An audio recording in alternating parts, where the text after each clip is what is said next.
Olá pessoal, paz do Senhor a todos, uma palavra de Deus ao teu coração. Em uma outra mensagem nós falamos sobre a queda do homem, sobre o pecado, quando o homem desobedeceu a Deus, lá no capítulo 3 do Gênesis. E dissemos que tudo o que acontece de ruim, de mal aqui na terra, provocado pelo homem, ou contra si ou contra terceiros, é fruto do pecado. Pois bem, no capítulo 6 do livro do Gênesis, nós vemos aqui Deus triste, sendo obrigado a destruir a obra da sua criação, ou seja, o homem. Gênesis 6 diz o seguinte: E aconteceu que, como os homens começaram a multiplicar-se sobre a terra, e lhes nasceram filhas, viram os filhos de Deus que as filhas dos homens eram formosas, e tomaram para si mulheres de todas as que escolheram.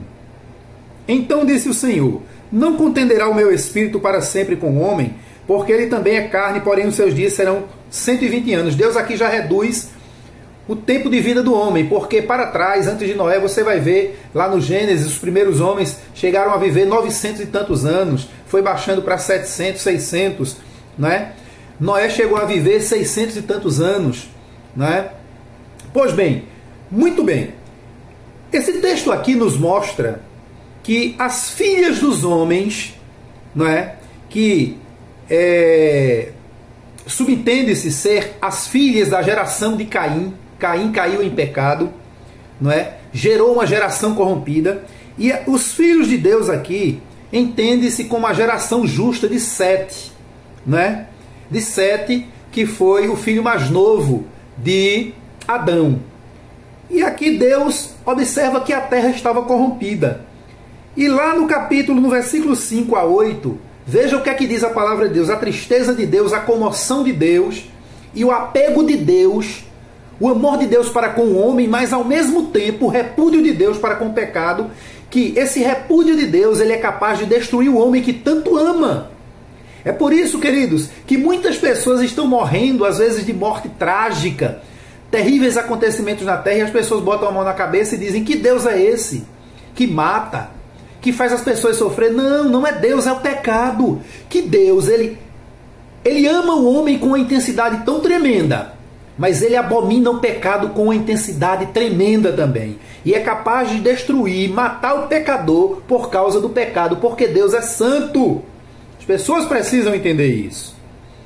Então os versículos 5 e 6 diz o seguinte: E viu o Senhor que a maldade do homem se multiplicara sobre a terra, e que toda a imaginação dos pensamentos do seu coração era só má continuamente. Tudo que o homem planejava era coisa ruim. Hoje não é diferente.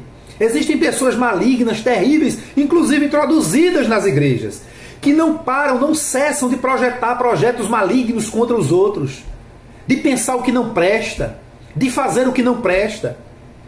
E o versículo 6 diz: Então arrependeu-se. É a primeira vez que a Bíblia fala que Deus se arrependeu. Arrependeu-se o Senhor de haver feito o homem sobre a terra, e pesou-lhe em seu coração. Houve tristeza no coração de Deus, que Deus pesou o homem, observou, viu que o homem estava em uma forma de degeneração pecaminosa tão terrível que não havia, entendeu Deus, na sua onisciência, que não havia outro meio senão destruir aquela geração.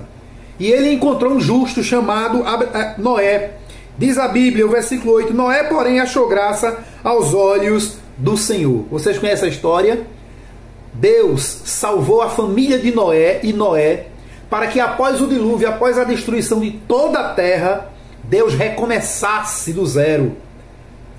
Entenderam? Deus, ele não coabita com o pecado. O homem pode pecar, o líder espiritual pode pecar, o pastor pode pecar, alguém pode pecar. Vai, Deus dando tempo, porque Deus é misericordioso, mas vai chegar um tempo que Deus vai enviar o dilúvio para destruir esse pecado. Que Deus abençoe a todos, em nome de Jesus.